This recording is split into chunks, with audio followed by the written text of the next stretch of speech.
So 2025 has been a pretty solid year for VR gaming so far, with a nice dose of indie bangers as well as big budget projects entering the fray and a solid slate of titles scheduled to drop later this year. But as we are always focused on looking forward towards the future, sometimes it's easy to get lost in the proverbial sauce and miss out on some honestly pretty amazing games. Welcome to the simulation inside the simulation. I am Tooodamngolden, your VR Voyager,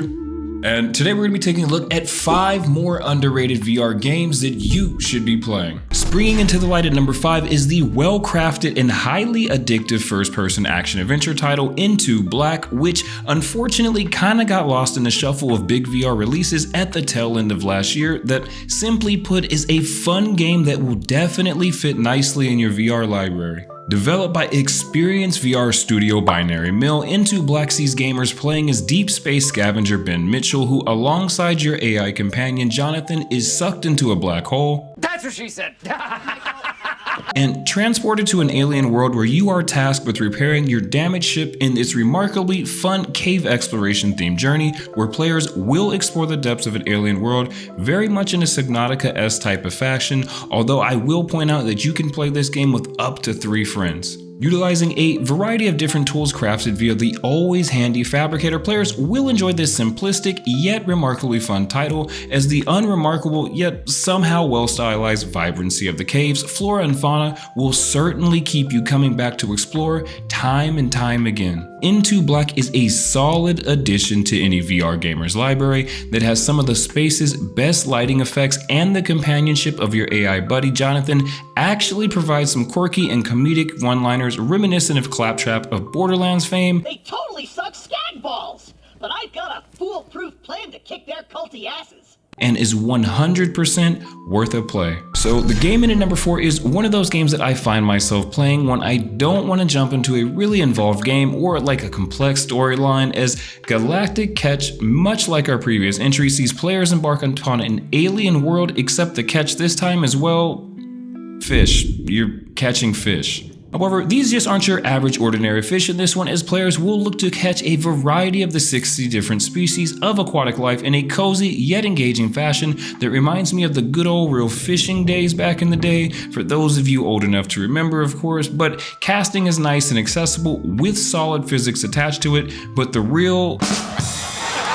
fun with this one comes from the reeling action that sees players donning a purple energy arc in their offhand in lieu of a traditional fishing reel, and implements a quick reaction system that is used to temporarily stun your target and attempt to bring him in. During this process, directional arrows instruct you to snap or hold the rod in a particular direction, and as you become more adept at doing so, you inevitably will become faster. You will definitely start to catch those fish pretty quickly, leading you to gain more and more bonuses as you go along. This is a nice, fun, cozy experience featuring some very lively graphics, solid optimization, and for anyone looking for a nice VR title to decompress with, Galactic Catch may be the one for you. So apparently, keeping up with today's unintended theme of visiting alien locales, the game at number 3, Ghost Signal, a Stellaris game, is one of those older VR titles that honestly took me a while to jump into, but guys, I have to say that I really was doing myself a grand disservice, as Ghost Signal is a sharply designed space-themed roguelike that, unlike most of the cheap cash grab VR roguelikes out there, actually has some meat to it, as you will assume the role of a captain of an intergalactic spaceship named Aurora,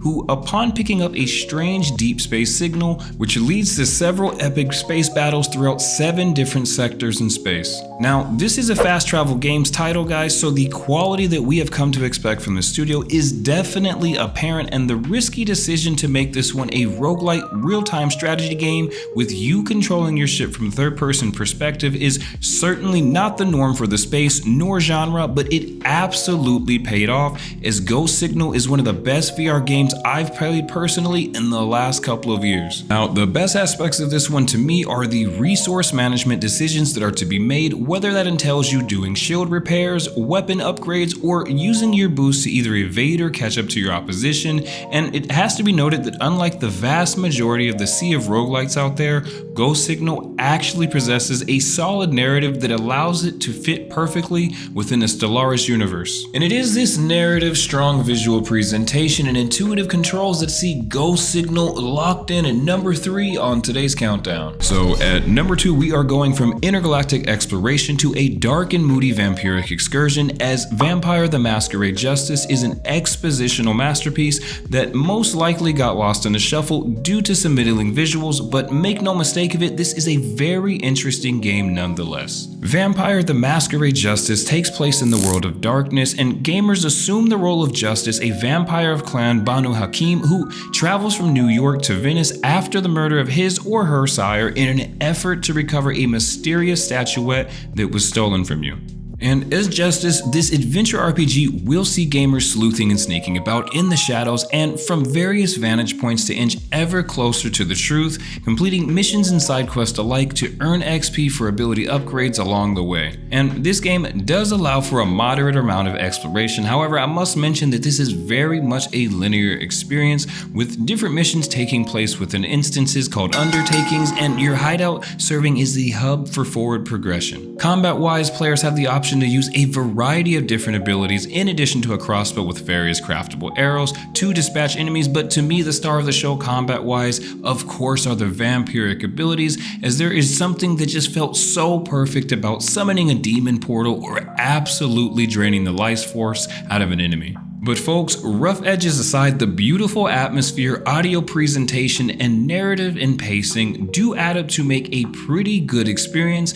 and it claims its spot at number 2 on today's countdown. And I actually have done a full review on Vampire the Masquerade Justice already, which I will drop in the description below. But if you are enjoying this video, guys, consider dropping a like and hitting that subscribe button. It really does help the channel out. So the number 1 game on today's countdown is the Square Enix developed tactical RPG title Triangle Strategy, which is without a doubt, guys, the game I have sunk the most hours into this year, with some of the best looking 2D sprites that gaming has to offer. Now, right at the back, if you are not a fan of turn-based experiences, then this may not be the one for you. However, as a person who is a casual fan of the genre, I will say that this one hits a bit different, as Triangle Strategy has a Fire Emblem meets Final Fantasy Tactics kind of feel to it that, combined with a good yet lengthy narrative, that really does make this one worthwhile. So this one follows the tried and true JRPG formula of a protagonist, in this case a young lord called Serenoa, assembling a band of companions to aid in some grand adventure, and Triangle Strategy unfolds on the continent of Norzelia 30 years after the 3 major countries of the continent engaged in major conflict called the Salt Iron Wars, where things are shaky yet peaceful, at least at face value. As very quickly things take a turn for the worse, and the fighting begins with you thrown right in the middle of it. Now, the main criticism of this game is the decision to proceed with 2D cutscenes, but I suspect this is due to being a very story-rich experience and having to face some cost and budget decisions. However, what we get in terms of the in-game world design itself more than makes up for this, as it plays out in an almost diorama-like fashion and has Octopath Traveler style HD 2D art, and it translates beautifully within the 3D space, and the addition of the rendered 3D effects take this one to another level, guys, as each and every spell, attack, or action will play out in a nicely animated capacity. And in Triangle Strategy, you will be tasked with physically picking up each character and setting them down on a grid, almost like a game of chess or checkers, and it really does a nice job of making you feel engrossed in the world itself, as there are some very nice exploration instances that allow you to get to know your various battlefields better, gather intel, or just sort of meander about. And of course, genre staples like class leveling, weapon upgrades, and skill acquisitions are all present, making this every tactical JRPG fans' wet dream. Triangle Strategy is a game that I had no idea I would love so much, but this one is well worth the $30 price tag and is definitely deserving of its place atop today's countdown. Just like you are well deserving of some awesome VR content, so go ahead and click one of these videos on screen now.